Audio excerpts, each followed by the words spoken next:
Hello dear students, welcome to this live mathematics lecture of chapter number 10 straight line, जिसका part 2 हम आज discuss करने जा रहे हैं।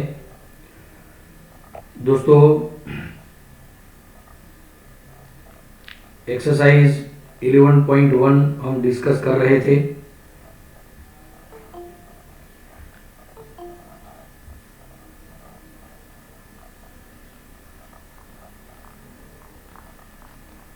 जिसमें एग्जाम्पल नंबर 1 की हम बात कर रहे हैं। Draw a quadrilateral in Cartesian plane whose vertices are, so let vertices are, लेते हैं पॉइंट ए जिसके coordinate -5 4, B 0 7, C 5 -5, D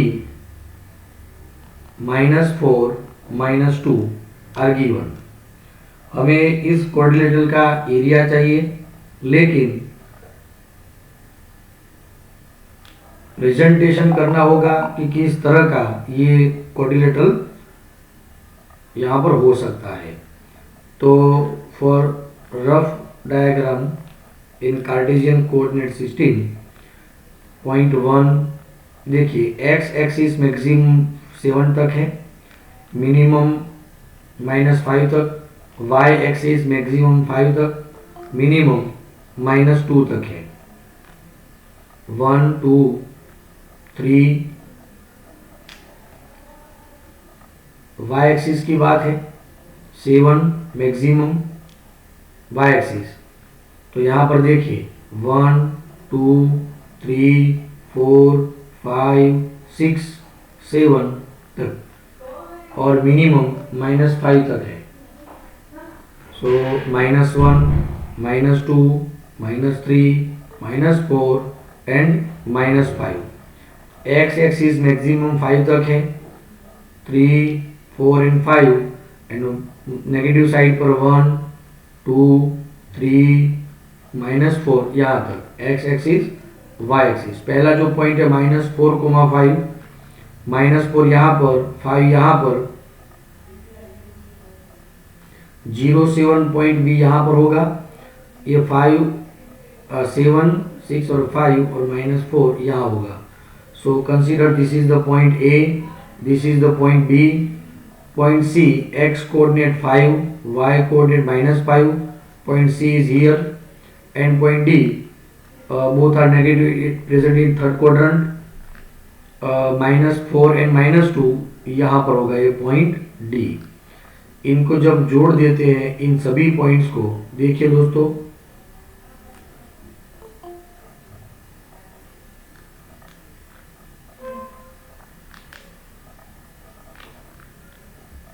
clear. तो यहाँ पर देखिए, यदि हम point A and point C को कनेक्ट करते हैं, मिस्टेक हो गई,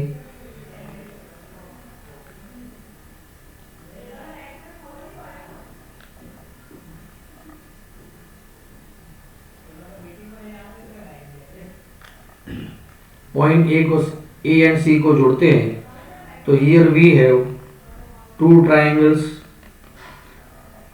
summation of the area of two triangle which is area of given quadrilateral।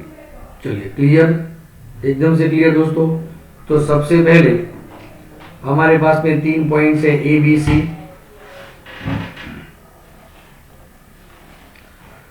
सो सबसे पहले हम ये कैलकुलेट करेंगे,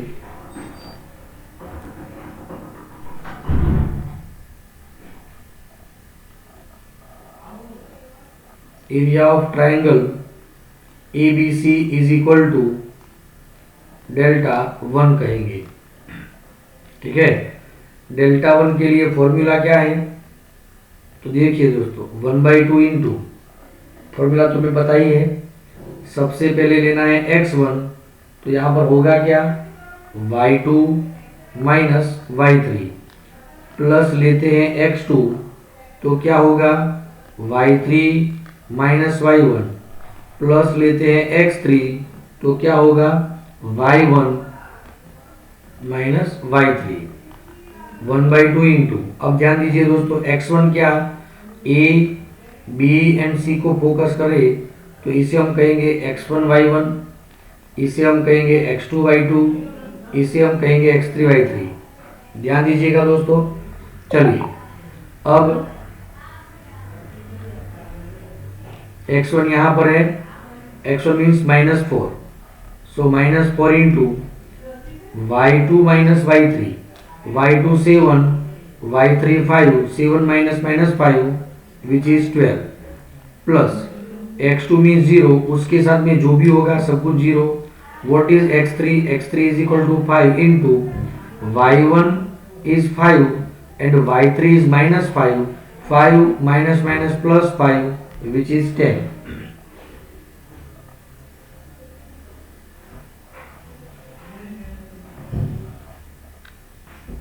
चलिए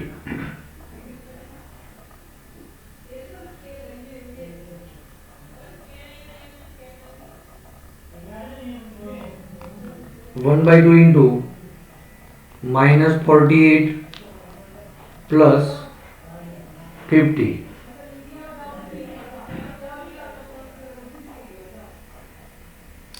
अच्छा दोस्तों, कुछ गड़बड़ी हो रही है कि बराबर है?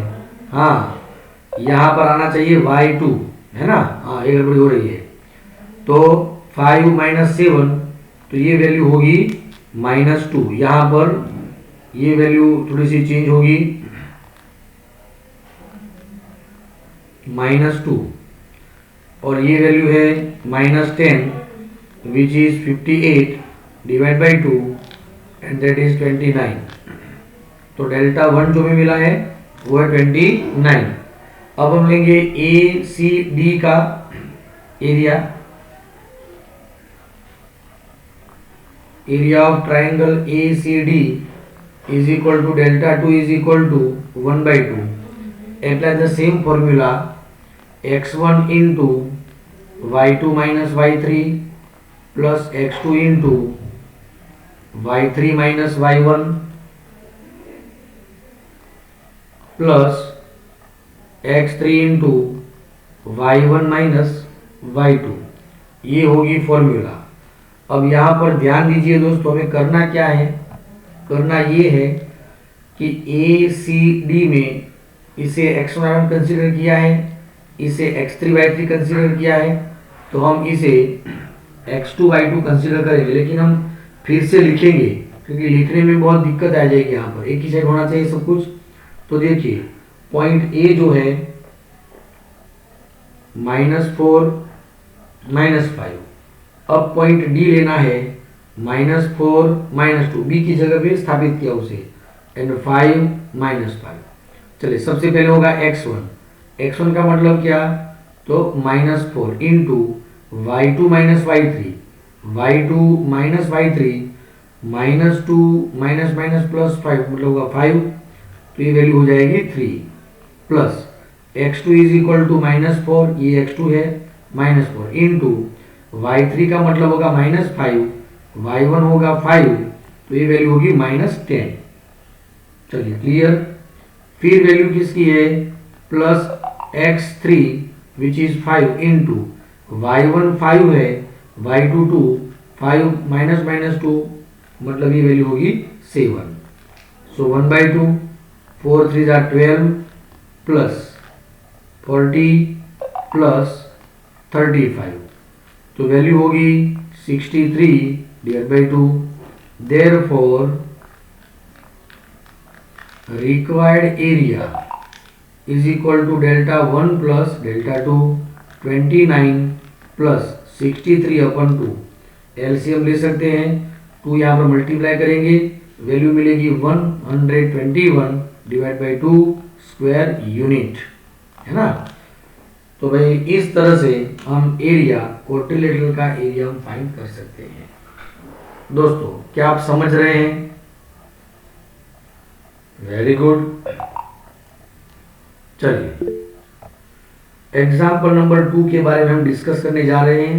Example number 2, the base of an equilateral triangle with side 2a lie along y axis, ध्यान दीजिएगा, such that the midpoint of base is at the origin. Find the vertices of triangles. तो यहाँ पर एक ज्योमेट्रिकली रिप्रेजेंटेशन ही है, तो ये है x एक्सिस और ये है y एक्सिस। दोस्तों क्या बात कही है, मिड पॉइंट है of the side which is exactly origin.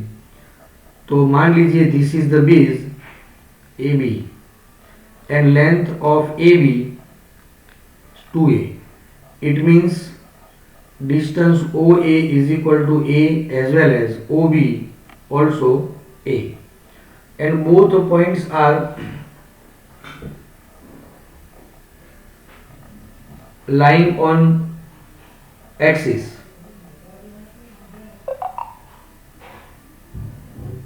अच्छा, y एक्सिस पे कहा है, तो यहाँ पर थोड़ा प्रोग्राम चेंज होगा, कोई बात नहीं दोस्तों, इसे पूरा इरेज ही कर देते हैं।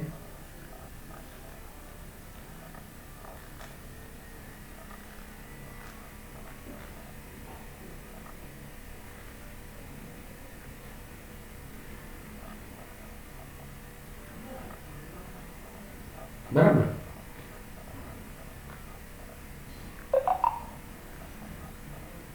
This is the A B line, ठीक है। A B is equal to 2a, O is the mid point and O is mid point of line segment A B, therefore O A is equal to O B is equal to A. तो इतना distance A होगा, A B होगा, so point coordinate of point A is equal to 0, a and coordinate of point B is equal to 0, -a। Minus side पर negative coordinate, positive side पर positive coordinate होंगे। चलो ये तो मिल गया हमें। बात हो रही है तीसरे पॉइंट की। अब जो तीसरा पॉइंट होगा वो y एक्सिस पर होगा, इक्विलेटरल ट्रायंगल की बात हो रही है, तो हम क्या कहेंगे, let third vertex lie on x axis which is c, क्या कहेंगे x, 0। यहाँ पर जो पॉइंट है c, तो a से c का डिस्टेंस और b से c का डिस्टेंस इक्वल होगा, क्योंकि ये इक्विलेटरल ट्रायंगल है। तो इसका मतलब होगा AC is equal to BC, therefore AC square is equal to BC square। by using distance formula A and C में पॉइंट A और C की हम बात करेंगे, तो 0 minus X whole square, A minus 0 whole square is equal to 0 minus X whole square.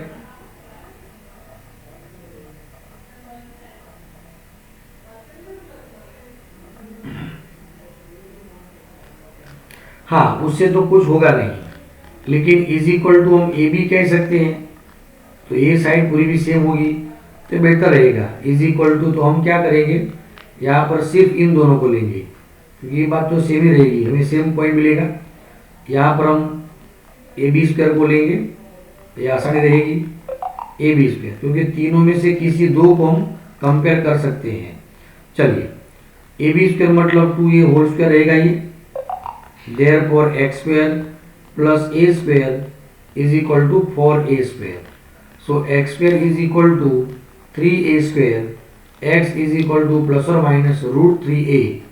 it means let so require point C plus or minus root 3a, 0। इसका मतलब ये होगा कि C यहाँ पर भी हो सकता है और इस साइड भी पॉसिबल है, क्योंकि तब ये डिस्टेंस तो सेम ही रहेगा ना भाई, है ना। तो यहाँ पर दो पॉसिबिलिटीज है, पॉइंट सी हो सकता है या तो फिर पॉइंट सी डैश हो सकते हैं। तो फाइनल आंसर क्या रहा, Therefore,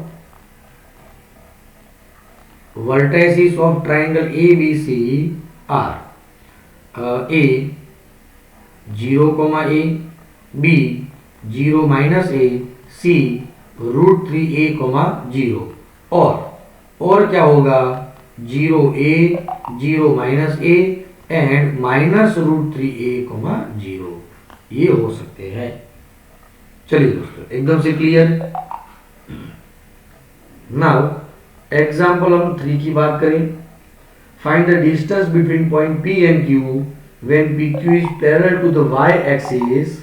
हाँ ये बात हमें समझनी है, ध्यान दीजिए दोस्तों क्या कहा है। Here point P is x1 y1 and point Q is equal to x2 y2। Line PQ is parallel to y axis. अब ध्यान दीजिए सबसे पहला जब ऐसी बात है, ये बहुत ही अंडरस्टैंड वाला क्वेश्चन है और बहुत ही बढ़िया है। जब लाइन PQ जो हो y एक्सिस से पैरेलल हो, सपोज ये P है, सपोज ये Q,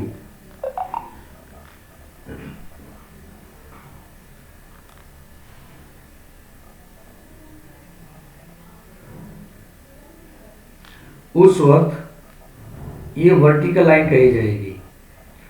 कोई भी वर्टिकल लाइन है तो उसका x कोऑर्डिनेट कांस्टेंट रहेगा, x कांस्टेंट रहेगा। If line PQ parallel to y axis then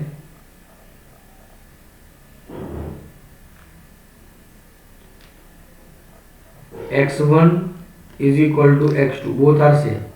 so अब PQ के बीच का डिस्टेंस हमें चाहिए under root x1 minus x2 whole square y1 minus y2 whole square. ये सिमिलर है मतलब दोनों सेम है तो सब्ट्रैक्शन 0 होगा, ये कैंसल।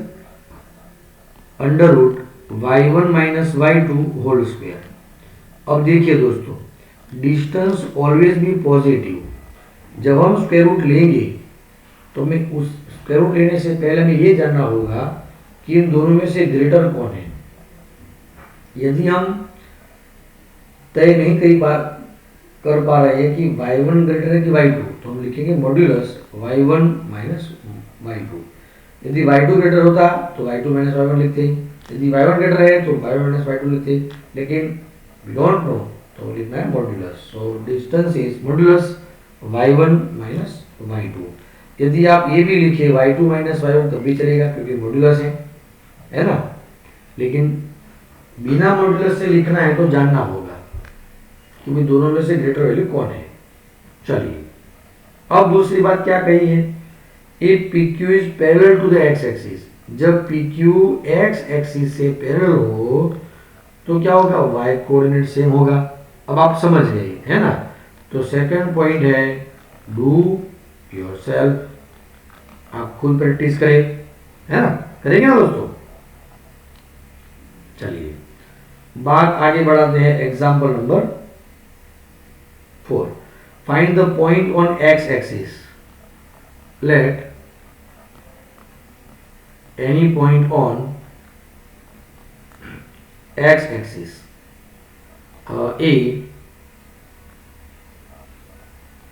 x, 0 कोई ले सकते हैं x कोऑर्डिनेट, लेकिन y को ऑर्डिनेट 0 ही होगा। वो कैसे पता चला, तो भाई x एक्सिस पर जो भी पॉइंट है उसका y कोऑर्डिनेट नहीं मिलेगा तो 0 मिलेगा, x कोऑर्डिनेट रहेगा यहाँ पर। This point is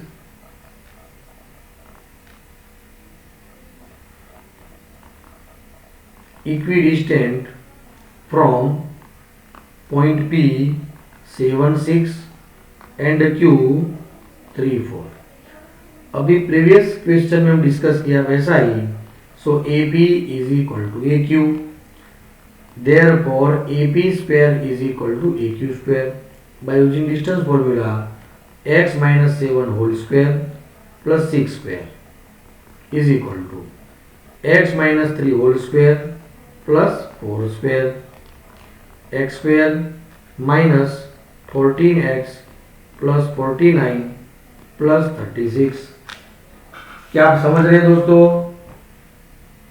is equal to x square minus 6x plus 9 plus 16। X square यहां से कैंसल। चलिए अब सभी को एक साइड करेंगे। Minus 14x minus minus plus 6x is equal to, और जो कांस्टेंट है उन्हें अलग करेंगे तो ये वैल्यू होगी 25 minus 49 minus 36।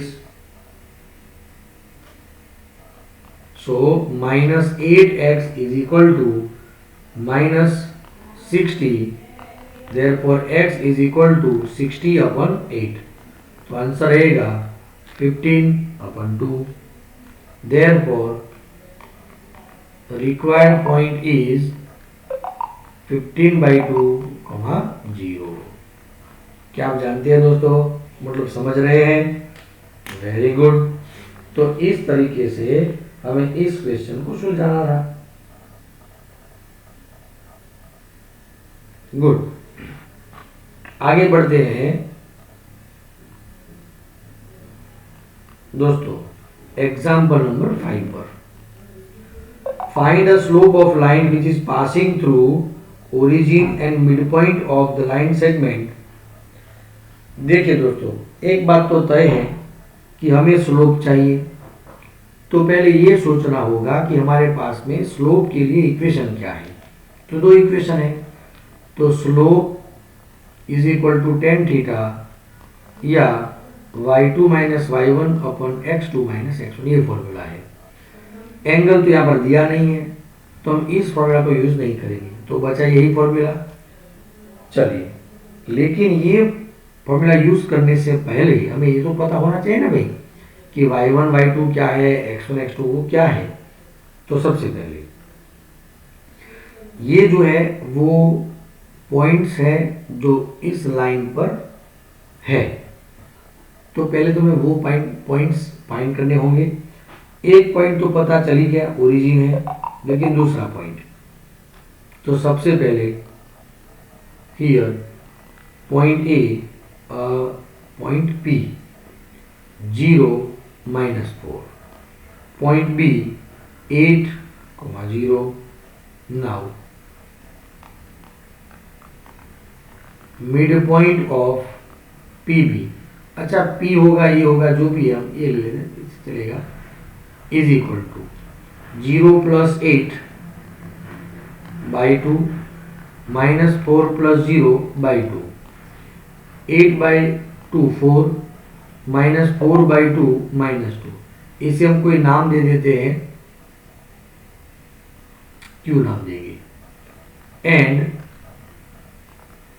Origin O 0 0। So slope of line OQ is equal to same formula y2 minus y1 upon x2 minus x1, -2 -0 upon 4 -0, -2 upon 4, तो स्लोप होगा -1/2। ये रहेगा स्लोप। देखिए दोस्तों, क्या आप समझ रहे हैं?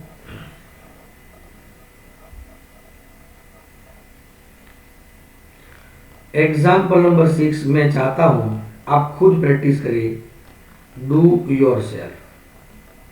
लेकिन मैं आपको इसमें कुछ हिंट देने वाला हूं, ध्यान दीजिए। Without using Pythagoras theorem, show that the points 4 4 3 5 and -1 are vertices of right angle triangle. मैं आपको सिर्फ हिंट देता हूं, आप ध्यान दीजिए दोस्तों। राइट एंगल ट्राइंगल प्रूव करने के लिए दो मेथड है। Method number 1 by using Pythagoras theorem.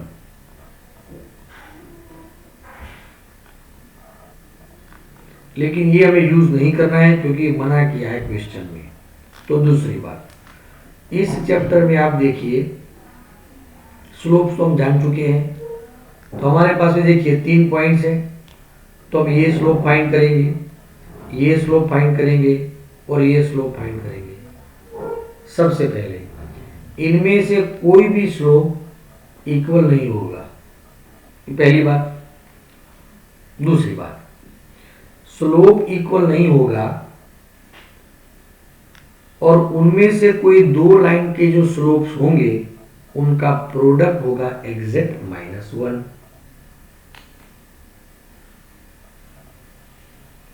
किसी दो लाइंस के जो स्लोप होंगे उनका प्रोडक्ट होगा -1।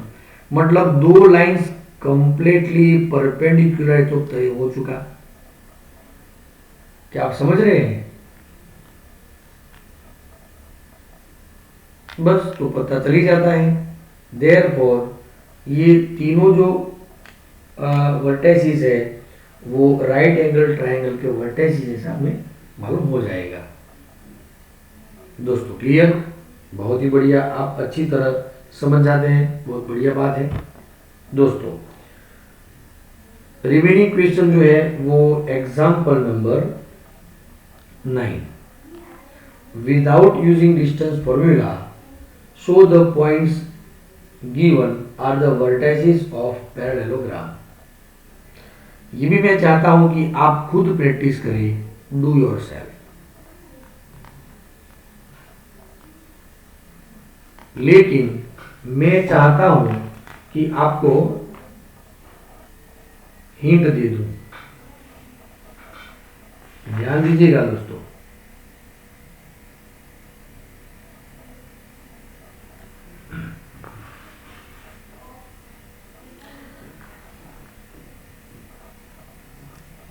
Let point A something, point B something, point C something and point D are given। वो आपको बताना है। पैरेललोग्राम प्रूव करने के लिए डिस्टेंस फॉर्मूला में नहीं बताना है। और यदि चार साइड्स इक्वल है तो प्रूव हो जाता है।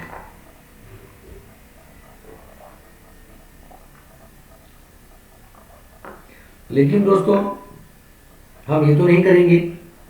तो देखिए यहां पर पैरेललोग्राम की एक खासियत क्या है। सपोज ये है point A B C and D, तो इनके जो डायगोनल्स हैं उनका मिड पॉइंट जो होगा वो सेम रहेगा। मतलब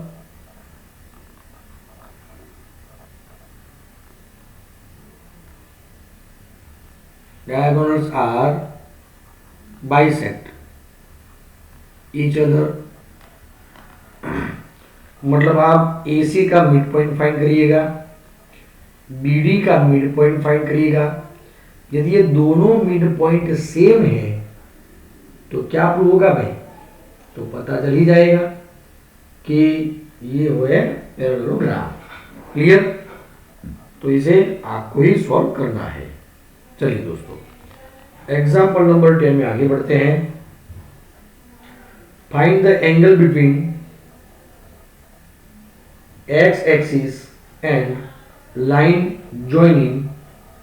अच्छा, यहां पर मैं एक बात बताना चाहता हूं। सबसे पहले हमें यहां पर दो पॉइंट्स दिए हैं। Point suppose P 3 -1, point Q 4 -2। बात यह है कि ये जो पॉइंट्स है उनमें से पास होने वाली line PQ line and x axis का बीच का में एंगल फाइंड करना है। तो हमारे पास में दो मेथड है, एक शॉर्ट एक लॉन्ग। मैं दोनों की बात यहां पर बता रहा हूं आपको। पहले हम क्या करने वाले हैं, तो पहले तो हमें PQ का स्लोप फाइंड करना होगा। Let slope of line which is passing through point P and Q means line PQ is equal to y2 minus y1 divided by x2 minus x1 -2 plus 1 which is -1, 4 minus 3 which is 1। तो ये slope होगा -1, इसे हम कहेंगे m1 and slope of x axis is equal to m2। Horizontal line का कभी slope नहीं होगा, तो होगा स्लोप 0। देखिए भाई, ऐसे स्लोप पर हम कुछ भी यहां पर चीज रखते हैं तो यहां पर नीचे आएगी गिरी, तो इसका मतलब स्लोप है। यहां पर कुछ रखेंगे तो नीचे कुछ आएगा क्या, हॉरिजॉन्टल है भाई, तो slope 0। If angle between two lines is theta, then tan theta is equal to modulus of m1 minus m2 upon 1 plus m1 m2. What is m1? Minus 1, m2 is 0. 1 plus minus 1 into 0, which is equal to minus 1 upon 1 minus 1, which is 1. Tan theta is equal to 1, therefore theta is equal to pi by 4. x axis and वो जो line है उनके बीच का जो angle है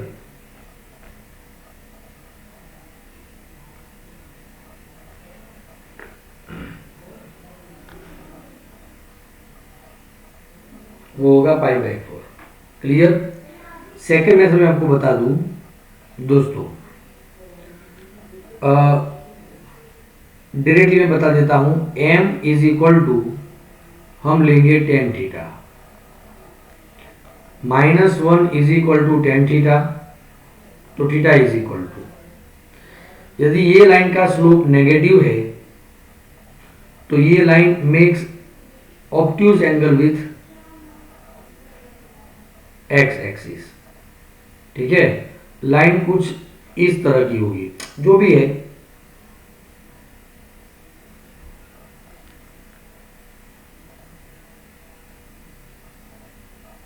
बराबर। दूसरी बात, अब यहां पर थीटा जो है वो pi minus pi by 4, 3 pi by 4, ये जो एंगल होगा वो होगा 3 पाई बाई 4।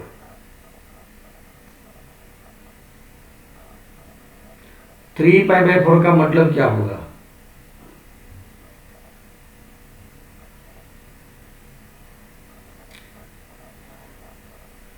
नाइन्टी प्लस या तो फिर 180 माइनस 45, 180 माइनस 45, 135 डिग्री, ये है directly angle between x axis and the given line. चलिए, लेकिन हमने तो ये कहा, तो ये फॉर्मूला के जरिए आंसर क्यों नहीं मिला भाई, मिलेगा ना, क्यों नहीं मिलेगा। तो सबसे पहले जब भी हम ये फॉर्मूला यूज करते हैं तो ध्यान दीजिएगा, दोनों जो स्लोप्स है वो मतलब दोनों लाइन पैरेलल नहीं होनी चाहिए, मतलब वर्टिकल नहीं होनी चाहिए। यहां पर tan theta is equal two plus और माइनस 1 हम ले सकते हैं, हालांकि ये मॉड्यूलस की बात है। यदि हम यहां पर ये मॉड्यूलस का मतलब पाई बाई 4, तो ये होगा पाई बाई 4, ये तो ये मिला पाई बाई 4। लेकिन angle always be measure with positive x direction, angle में ये लेना है, इसके जरिए तो हमें स्ट्रेट एंगल ही मिलेगा, है ना। तो so answer is pi minus pi by 4 and which is 3 pi by 4, ये होगा आंसर दोनों मेथड से। क्लियर दोस्तों।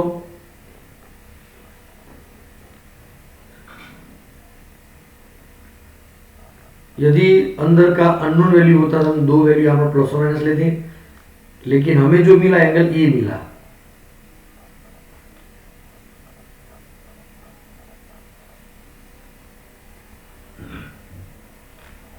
ठीक है, तो 3π/4, मतलब यहाँ पर ये बात नहीं कही है। वैसे तो दो लाइंस के बीच का एंगल है तो हमें वो एक्यूट ही लेना है, लेकिन क्वेश्चन में ये कहा है कि x axis and that line, उनके बीच का एंगल क्या होगा, कितना होगा, तो हम ये मेथड यूज करेंगे। इसे हम यूज नहीं करेंगे दोस्तों, इसे हमें यूज नहीं करना चाहिए यहाँ पर। हालांकि ये सेम ही है, लेकिन एक प्रॉब्लम क्रिएट हो सकता है।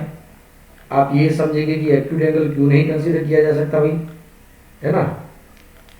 तो line makes something angle with positive x direction के बीच का एंगल हमें मेजर करना है, तो इस तरह से हम वो एंगल फाइंड कर सकते हैं।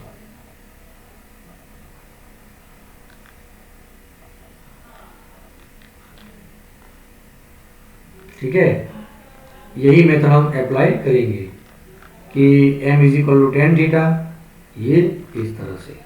चलिए दोस्तों, एग्जाम्पल 9 मेरे ख्याल से आप सभी को अच्छी तरह समझ में आ गया है। एग्जाम्पल नंबर 10 भी समझ गए आप। Example number 14। तो दोस्तों, एग्जाम्पल नंबर जो 14 है वो आज के सेशन का लास्ट क्वेश्चन है। Consider the following population of the year graph, population and year graph, population and year. तो यहाँ पर y एक्सिस पर पॉपुलेशन है और x एक्सिस पर ईयर्स है।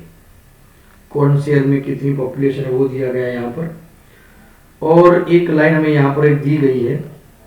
जो भी है मैं रिविजन नहीं करना चाहता, लेकिन पॉइंट ए जो है उसमें 1985 में पॉपुलेशन थी 92 करोड़।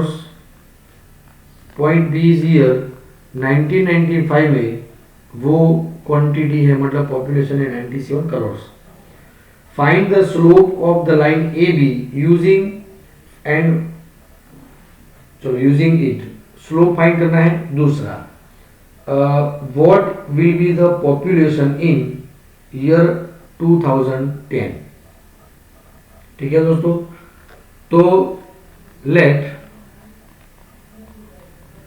पॉइंट सी, जिसका x कोऑर्डिनेट फिक्स है लेकिन y कोऑर्डिनेट फिक्स नहीं है, वो हमें जानना है। ठीक है, सबसे पहले हम क्या कहेंगे, slope of line A B, वो हमें जानना है, is equal to 97 minus 92, 1995 minus 1985 is equal to 97 minus 92, वो वैल्यू में कितनी मिलेगी दोस्तों। चलिए 7 माइनस 2 5 होगा ना, ओके 5 डिवाइड बाई ये हमें मिलेगा 10। So slope is equal to 1/2। अब यदि पॉइंट सी उसी लाइन पर है, let point C 2010 y lie on line A B, है ना। तो इसका ये मतलब होगा slope of A B is equal to slope of B C, और ए सी हम कुछ भी ले सकते हैं। चलिए, slope of A B which is 1/2, slope of B C, तो point B and point C y minus 97 divide by 2010 minus 1995। चलिए, क्या आप समझ रहे हैं। Therefore 1/2 is equal to y minus 97 divide by, ये डिफरेंस होगा 15 का। चलिए 15/2, 15/2 is equal to y minus 97। So y is equal to 97 plus 15/2, तो आंसर रहेगा 97 plus 7.5, y is equal to 104.5 crore. तो हम क्या कहेंगे, population in the year in 2010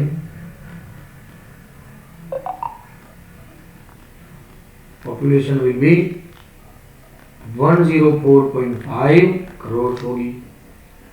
चलिए दोस्तों, यहाँ तक सब कुछ क्लियर है, आप समझ सकते हैं दोस्तों। तो आज के सेशन में सिर्फ इतना ही। नए टॉपिक में हम various form of equation of lines लेके आएंगे। आपको मेरे ख्याल से बहुत काफ़ी अच्छी जानकारी मिलेगी दोस्तों। बने रहिएगा। Thank you very much.